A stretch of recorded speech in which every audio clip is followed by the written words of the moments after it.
Senior producer from NFL Films, Greg Cosell, joining us, of course. Greg, good to see you as always. Are you ready for this scintillating division matchup between the Bills and the Jets? The Jets playing better football of late. I mean, it's certainly a more attractive game than people might have thought a month ago. Well, I got to tell you, as we all found out last Sunday, I guess there's a lot of games that are a lot more attractive than we might think on paper. Oh, God. I was wondering how long it was going to take for you to bring that up. Well, attractive might not be the right word for the Bills Mafia. No, it's not. I hope they don't go after me on social media now, but we certainly found out last week, and certainly Steve knows this from his playing days, that, coaches will tell you that the toughest thing to do in this league is to win on Sunday. And it doesn't matter who you're playing. Everybody's an NFL team. Yeah, and that was proven again last night with the Dolphins and Baltimore Ravens. Yeah. Same thing. It's just you got to show up and play. I think there are some things we can talk about, and I think I know that there was a lot of talk about what Sean McDermott did on Monday. Having meetings, and again, I'm not there. You guys are there, so you might know more about it. But I think I've made notes of this every time I watch the Bills offense. It seems that one of my final notes involves two things. Number one, I say they don't really have a viable run game, either in terms of volume or production. And number two, I always type that I think their offensive line is not among the better O-lines in the NFL in terms of pass protection. And I've been doing this a long time, and I know, Steve, you played, you've been doing this a long time, too, as a player and following the league, and Chris, I'm sure you as well. But I've always believed that any time you have a weakness, a flaw, an inconsistency, whatever you want to call it, it can come up and bite you in any given game. And and then I'll add one more point. I love Josh Allen as a player. I think he's on his way to being arguably the best quarterback in the league. But it is very, very difficult every week, no matter how good your quarterback is, to pretty much say, even if you don't say it in so many words, to say you have to be great every week or we don't have a chance to win. Yeah. I think that's a tough way to play. And I think last week it was very evident that the entire burden of the outcome of that game, at least on the offensive side of the ball, was squarely on him, because it seemed as though no one else could rise above their matchup and help. It's not only that, it's they asked him to drop back more than 50 times in a game that was close. He had more than 30 dropbacks, I believe, in the first half. Or something along those lines in a game that was close. It's one thing if you're down 20-0 early in the second quarter, but this was a normal game in terms of closeness. How much do you think? Go ahead. I'm sorry, Steve. Go ahead.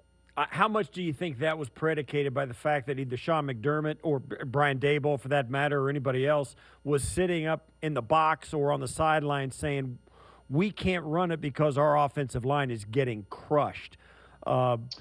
It looked to me like up front the Bills they were taking turns letting the guys rush free on Josh Allen, and they didn't want to run against, and they did the same thing in the run game. Yeah. Again, that's hard for me to answer that question because I think they played this way even going back to last year. Pretty much they've been a passing football team, and Josh has improved so dramatically where we don't really think of him having a bad game anymore. And obviously this was not his best game, which he freely admitted. And I know for a fact, because I know people who know Coach as well, that he's a very accountable young man. And he took full credit for the fact that he played poorly and he's got to play better, and he will play better. But I think the run game is a patience issue. In other words, you're going to have runs. If you try to run the ball, you're going to have runs that gain 1, that gain 2, that lose 2. I think teams that really believe in the run game don't give up on it if that happens. We know the Bills are not one of those teams. Now, they did come out on the first 2 plays of the third quarter, and they ran the ball, and they actually got 9 yards on those first 2 runs. And I thought, okay, because to be honest with you guys, what I do on Sundays is I kind of watch Red Zone and let everything wash over me because I work 70 hours a week. And so Sunday, I just kind of let everything wash over me. I'm not watching just one game in particular. So when I put the tape on, and saw that the first 2 plays of the third quarter were runs, I thought, oh, okay, maybe that was a halftime adjustment. They're going to come out. They're going to try to establish some kind of continuity and stability with their offense. And then they kind of abandoned it right after that. So we'll see what the meetings were about this week, but it's just hard to play that way. And I think most coaches would tell you that. I know Sean would. If you really got him with truth serum, he would tell you that it's hard to play that way. Well, yes. And he even said his chief message to his team on Monday was, this is a game that's played in a physical way, and we have to play more physical. Yeah. And if you look at all 3 of their losses, they've been beaten at the line of scrimmage and have not outplayed the other team in terms of physicality. But the question I want to ask you, Greg, is Zach Moss is still in the concussion protocol. It looks as though Matt Breida is going to get an opportunity to be in the lineup this week. We know he, of 4.38 speed, is familiar, based on his days in San Francisco, with some outside zone stuff. I don't know how effective he would be inside. What kind of way could you deploy Matt Breida to help your run game if you are the Bills? Where might he help you the most in terms of run game concepts?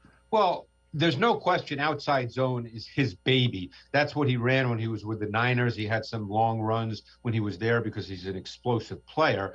And they run outside zone in Buffalo. It's not as if they don't run outside zone. So they don't have to change anything if they play Matt Breida. The question is commitment to it. And here's something else I would say that a lot of people don't think about. I think at some point, you've also got to put Josh under center. And I'll tell you why. Because when you put a quarterback under center and you run the ball, here's what you get in the play action pass game. Number one, you get the outside zone element. So what you get is the defensive line moving laterally, not vertically. Everybody thinks of play action as just impacting second level players, linebackers. But you get the defensive line moving laterally, and that helps your offensive line. The other thing you get is the play action boot pass game, which you don't really get with anywhere near the same efficiency when you're in the shotgun. So there's elements that get added to your pass game that help your offensive line when you put your quarterback under center in the play action pass game. And I think that that's something that would be of value to the Bills. What kind of run game, if any, I think they have, but what kind of run game have the Jets been the most susceptible to defensively? The way I'd answer that, Steve, is I don't think it matters. I think, to me, and I know it matters when teams are game planning. That's not my point. But I think, to me, the Bills have to line up and run the ball. And they have to line up and run the ball no matter who they're playing against. It's always easy to say, well, we can't run it against this team. And then you get caught up in games like you just had. And look, that's worked more often than not because Josh is developed into a really good player and they've got good receivers. But the other factor that's coming into play here is there's no explosive plays in the pass game. So if you're not going to run the ball and you're not sustaining offense and you're not creating explosion plays in the pass game, your offense gets stuck. And you can't rely on Josh Allen to run around and make plays every single week. As good as he is at that, there's a random improvisational element to that. And sometimes that doesn't work. We're so even on that final fourth down play, I'm sure a lot of people think, he's running to his right. He's going to make a great throw now. And obviously it was incomplete. It's in an odd way, the same thing's happening in Kansas City. Not that Bills Mafia fans care about Kansas City. You beat them already. But the same thing's happening there. Everybody's waiting for Patrick Mahomes to make these plays where he runs around. You can't count on that every week, no matter how good your quarterback is. Yeah, and last week, the only time they were really able to successfully manipulate defenders at the second level was when he was running out of the pocket and he was pulling second-level defenders with him, and that created voids for the receivers to fill. But as you said, there's no way to count on that. When he rolled left on third and was at 22, was that the play? And he threw that seed to Sanders. That's Josh Allen. There's not a lot of quarterbacks in the NFL who can do that. And then you think, okay, maybe we're now going to settle into the game, but it obviously didn't work out that way. But you can't count on those kinds of special plays every single week. So let's flip it over to the Jets here. And Mike White is a guy that certainly opened some eyes in his first career start, 37 of 45 passing. I would venture to say he's almost been the polar opposite of Zach Wilson, who has held on to the ball a long time, snap to snap, and then flees the pocket. And just as we were talking about Josh Allen, tries to make some of these bigger plays on the run. I don't know if it's because he's trying to get it all in one shot due to inexperience, or maybe he doesn't trust what he sees, or isn't taking what the defense gives him enough. But Mike White is all too happy to take a check down and get it out quick and work out of the pocket very quickly, right? Well, it's funny you say that because he's almost had two different games, and I know he got hurt against the Colts and didn't have that many throws, but the week prior against Cincinnati basically gave him those throws. They played soft zone coverage, and they gave him easy throws, easy by NFL standards. So he was more than happy, Chris, as you just suggested, to do that. I thought against Indianapolis, he actually hung in the pocket more and allowed a few things to develop. And he made a few excellent late in the down throws that were more at the intermediate level. So, he's been, I don't want to say impressive just because the guy's played a game and a quarter or whatever it was against the Colts. But he certainly looks like he belongs on an NFL field. And I'm very curious to see how they attack. Look, the Bills lost in all this is the fact that the Bills have a great defense. I mean, the fact is they're the best third down defense in the NFL. They're very selective with their blitzes, but they're really good when they blitz. So, they just lost a game 9-6. You can't really put that on the defense. This defense has played at a really high level for most of this season. So there's no reason to suggest otherwise. But I just want to come back to one point that Steve asked me, because I felt like I didn't answer it, about the Jets and their run defense. The Jets, the last time they played against Indy, they just got stonewalled in the run game. Now, clearly Indy's O-line is better than Buffalo's O-line, Steve, as you know. But in that game, their D linemen just got moved to the second level on way too many plays. So if you look at that tape, which obviously Buffalo has, you have to believe, you know what, let's try to run the football. Let's see what we can get done and not stop if our first two runs only gain 4 yards. Let's see what we can do. Because running the ball does other things for you besides, Chris, as you said, the physical element. It does other things. It sets up things. It forces the defense to react a certain way that it doesn't have to if you just line up in the gun in spread formations and start tossing it all over the yard. What do you think, is there any systemic reason or thing that you notice in general as to why the Jets have turned it over so many times?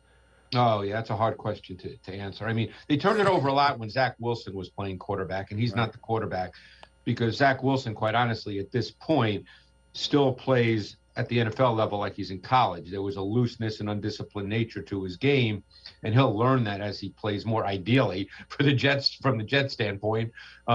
Whereas Mike White, over the last couple of weeks, obviously threw 2 interceptions in his first game that he played against Cincinnati. If I recall, one of them was not his fault. I think he's a tighter, cleaner player at this point, just because he's not a big-armed kid. He's not going to sit back there and try to make those throws that a Zach Wilson, who has a live, loose arm, might try to do. And Zach Wilson was used to doing that at BYU. So obviously Zach Wilson, I think at the time he went out, he was leading the league in interceptions. He's not anymore because he hasn't played the last number of weeks. But yeah, there was a looseness and undisciplined nature to his game, which is not really present in Mike White's game. So Coach LaFleur for the Jets, the OC, Greg, he's gotten some credit for being a little bit more aggressive the last couple of weeks with his offensive play calling. He's sprinkled in some 4 wide to try to get Elijah Moore on the field a little bit more. And I think Moore and Crowder together present problems for opposing defenses. They're good route separators. What have you seen teams do on the defensive side when they've kind of gone into those 10 personnel looks to match up? Well, yeah, then it depends on what your defense is. That's the thing. You have to decide. The Bills, to me, because the Bills are a nickel defense, okay? Yeah. So think of what the Bills would do. The Bills would play zone to that. They might try to disguise it, and because they're not just going to line up and say, okay, here we are, this is what we do. But the Bills don't play dime. I mean, I think the last 2 games they played nickel on every snap, if I'm not mistaken. And I know that Johnson got hurt this week. I don't know what his status is, but obviously Neal came in. They didn't miss a beat. They just played nickel on every snap against the Jaguars team that I think had over 20 snaps of base personnel. So clearly the Bills, as we know from a year ago as well, they're committed to nickel. That's, in a sense, their base defense. So if you're going to line up with 4 wide, you're going to have to play, you don't have to. Look, there was a snap this week I noticed watching the tape where Hyde matched up man-to-man on Marvin Jones. Yep. So they're willing to do that, and I think they would on occasion. I don't know if they'd be willing to do that, 15 snaps, but I think they're willing to do that, so they would mix and match. But I think they predominantly play zone to it. Yeah, when the Jets go ahead. Real quickly, Steve, just so Greg knows, Cam Lewis was just called up to the 53-man roster this week. He is a slot corner as well. He's got a lot more short area quickness than Saran Neal does. So I was wondering if that might be an answer to that. And maybe it's a week where they say, you know what, we'll play some snaps of dime. It's not something they've not done in the past. They've played dime with 6 DBs before. And you talk about the short area quickness. I loved Elijah Moore coming out of Mississippi State. Yeah. Was it Mississippi or Mississippi State? I forget. Mississippi, right? Ole Miss. I loved his tape. I mean, I actually liked him more, and we'll see how it plays out. I liked him more than Kadarius Toney. I really liked Moore's tape a lot, and I think obviously the quarterback situation there has not quite worked out just yet the way the Jets wanted it to with Zach Wilson. But I think Moore can be a really, really good player, and I think you'll see him get more and more snaps. What about the young running back Michael Carter? He seems, he's not very big, 5'10", $184, but he seems to have the wherewithal to carry the ball as much as they want him to. Yeah, he's another guy whose tape I really like because I watched a ton of North Carolina because they had Javonte Williams as well, and they had the wide receivers. So I like Carter. I think Carter is a really good combination back. He's a runner. He's a receiver. You can split him out wide. I'm not sure he's a 20 carry a week guy. I don't know. I doubt they see him that way anyway, but he's got some juice to him. He's a really good receiver that you can detach from the formation. So I think he's a really good player. I thought he was a really good prospect coming out of North Carolina. And then Greg, flipping it over to the Jets defense, obviously their pass rush has suffered after the season-ending injury to Carl Lawson. Yep. They haven't been able to generate pressure with as much effectiveness. Now, in the course of the first 9-10 weeks of the season, they lost LaMarcus Joyner for the year, and now Marcus May, who some might argue is one of the 2 best players on their roster on defense. Yes. So he gets those young players lined up on the back end. Now it looks like Ashton Davis, the second-year safety, is going to have to fill that void. Those are big shoes to fill. How much do you think that impacts their effectiveness back there? Oh, it definitely impacts it. May's a good player. And again, now you get stuck with the idea that, hey, this is a defense you feel you can throw it against. That's what you get caught up with because, I think their corners have played a little better than people probably think. They're not well-known names. Eccles is a rookie from Kentucky. Hall's a kid from Virginia. They played a little better than people might think that they played. But I'm sure they're going to look at this secondary and think, you know what, we can throw the ball against this team. And it's easy to say that, and we'll see what they do.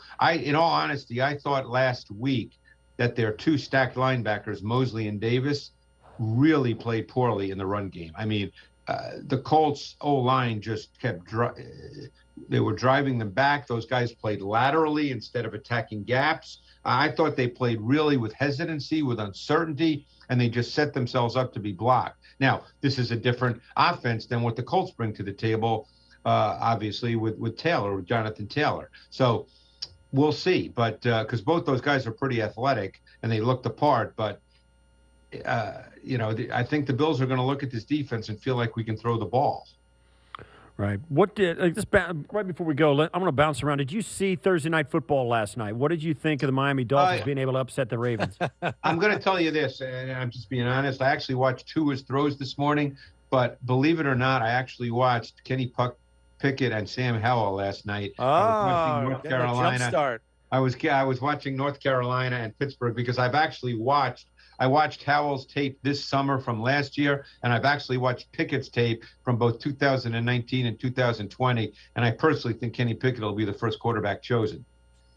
Yeah, Okay. I heard people comparing Mayfield, comparing Howell to Mayfield in terms of skill sets, stature, all of that stuff. I don't know how accurate. I don't think that's going to play out, to be honest, Chris, once all the evaluation is done.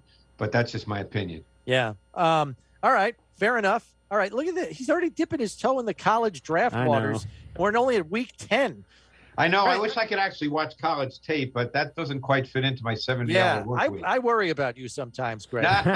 You're not the only one, believe me. Although I can picture the games washing over you. You're in a recliner, probably at about 45 degrees. There's a beverage in your hand. I got my sweats on. Oh yeah. I could picture it now. All right. Very good, Greg. As always, thanks for the insight. We look forward to talking to you next week. All right, guys. Appreciate it. Thanks so much.